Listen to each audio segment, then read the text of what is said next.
नमस्ते।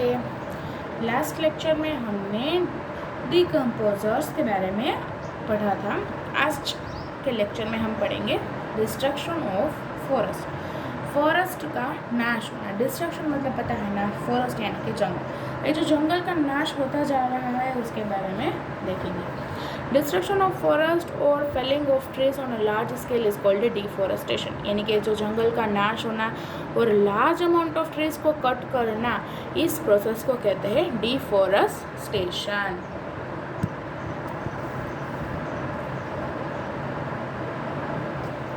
Areas which were once covered with forest are now concrete jungle as you find more and more tall building, यानी कि ऐसी जगह जो पहले बहुत सारे ट्रीज यानी कि एक प्रकार का बहुत बड़ा जंगल था, लेकिन आज उस जगह को अगर हम देखेंगे तो वहाँ पे बड़े बड़े बिल्डिंग बन गए हैं।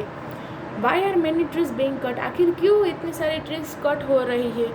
The ever increasing human population has been the most important factor responsible for increasing felling of trees, यानी कि इसका मेन रीज़न ये है कि ह्यूमन पॉपुलेशन में बढ़ावा होना, जिसकी वजह से उसे बहुत सारे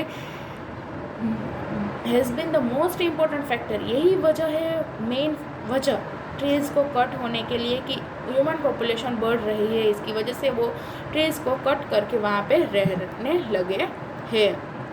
because of large human population the following activities have taken place, जितनी ज़्यादा ह्यूमन पॉपुलेशन होगी उसकी वजह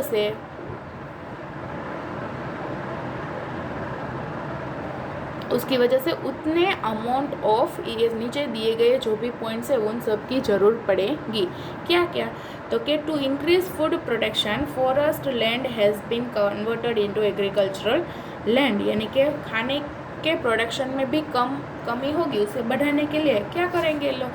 तो कि जो भी फॉरेस्ट लैंड है उसे एग्रीकल्चरल लैंड में कन्वर्ट कर देंगे, यानी कि खेती उत्पादन के लिए फॉरेस्ट को नाश कर देंगे। दूसरा है तो कि to create more house for the increasing population forest have been cut off, यानी कि रहने के लिए जगह भी तो चाहिए, तो उनके लिए लोग क्या करते हैं, फॉरेस्ट को कट करके वहाँ पे रहने लगते हैं। To create transport facility construction of roads has increased many fold, यानी कि एक जगह से दूसरी जगह पे जाने के लिए जगह भी चाहिए, तो रोड बनाने के लिए भी लोग फॉरेस्ट को कट यानी कि ट्रीज को कट कर देते हैं।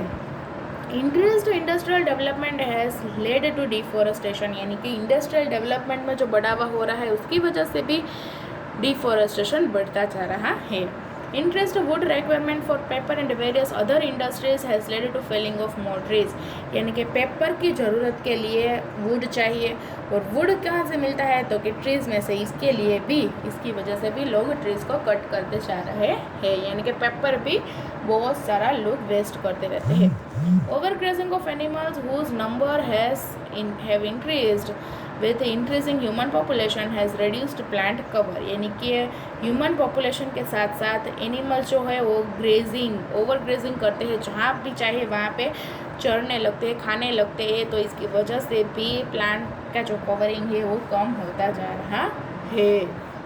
यानी कि ये सारे रीज़न है जिसकी वजह से जो किसकी ज़रूरत है, ह्यूमन की, और ह्यूमन पॉपुलेशन बढ़ रहा है, तो इन सभी रीज़नों के लिए वो फॉरेस्ट को कट करते जा रहे हैं और फॉर डिफॉरेस्टेशन प्रोसेस बढ़ता जा रहा है। लास्ट पॉइंट है इस चैप्टर का, तो कि कंजर्वेशन ऑफ फॉरेस्ट, यानी कि फॉरेस्ट को नाश तो लोग कर ही ले, लेकिन कुछ लोगों को उसे कंजर्व करने की भी तो ज़रूरत पड़ती है ना। तो कंजर्वेशन ऑफ फॉरेस्ट को हम बचा कैसे सकते हैं? तो कि forest need to be protected from discriminate felling of trees, यानी कि फॉरेस्ट को बचाने के लिए, प्रोटेक्ट करने के लिए पहले क्या करना पड़ेगा? तो कि ट्रीज के कट डाउन को रोकना पड़ेगा।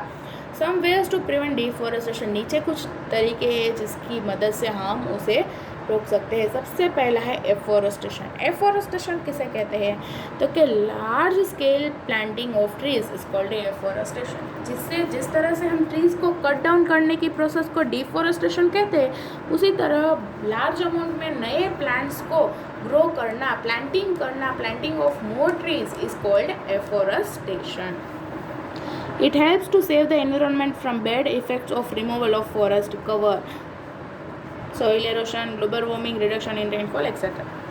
यानी कि लार्ज अमाउंट ऑफ प्लांट्स को ग्रो करने से एक तो हमारे एनवायरनमेंट को बचाता है, किससे, तो कि बैड इफ़ेक्ट्स जो भी रीज़न की डिफॉरेस्टेशन की वजह से जो भी नुकसान होता है, जैसे कि सॉइल एरोशन हो, ग्लोबल वार्मिंग हो, रेनफॉल में कम होना, इन सभी रीज़न को टाल देता है, इन सब से हमें बचा लेता है अगर हम ज़्यादा से ज़्यादा फॉरेस्ट को ज़्यादा से ज़्यादा प्लांटिंग करेंगे, नए नए ट्रीज़ को ग्रो करेंगे तो।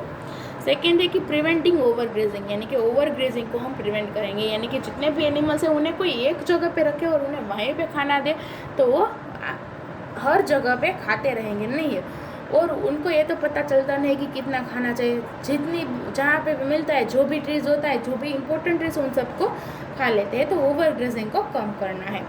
उसके बाद है प्रोटेक्शन फ्रॉम फॉरेस्ट फायर, जो फॉरेस्ट में आग लग जाते हैं उससे भी हमें प्रोटेक्ट करना है। Planned cultivation and wise use of agricultural land, यानी कि कल्टीवेशन प्रोसेस को अच्छे से प्लान करके और एग्रीकल्चरल लैंड को वाइज यूज़ करके, यानी कि उसका सही यूज़ करके उसमें से भी हम ज़्यादा प्रोडक्शन ला सकते हैं। इसकी वजह से हमें फॉरेस्ट की जगह को नाश करके वहाँ पे एग्रीकल्चरल लैंड बनाने की ज़रूरत नहीं है। तो यहाँ पे हमारा चैप्टर कंप्लीट होता है। आपका होमवर्क है कि इस चैप्टर में जितनी भी डेफिनेशंस आई है वो आपको लर्न करनी है। तो डेफिनेशंस लर्न करने के लिए कहाँ पे देखोगे, तो क्या डेफिनेशंस में आपको यहाँ पे दी गई है, तो ये आपका होमवर्क है। चलो।